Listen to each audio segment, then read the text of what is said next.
the fates have aligned perfectly today. One, it's pouring outside. Pouring. Like, I can hear it.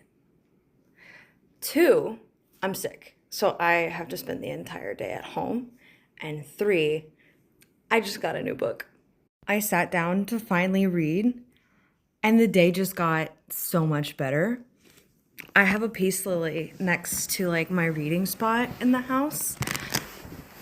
And our first flower is coming in.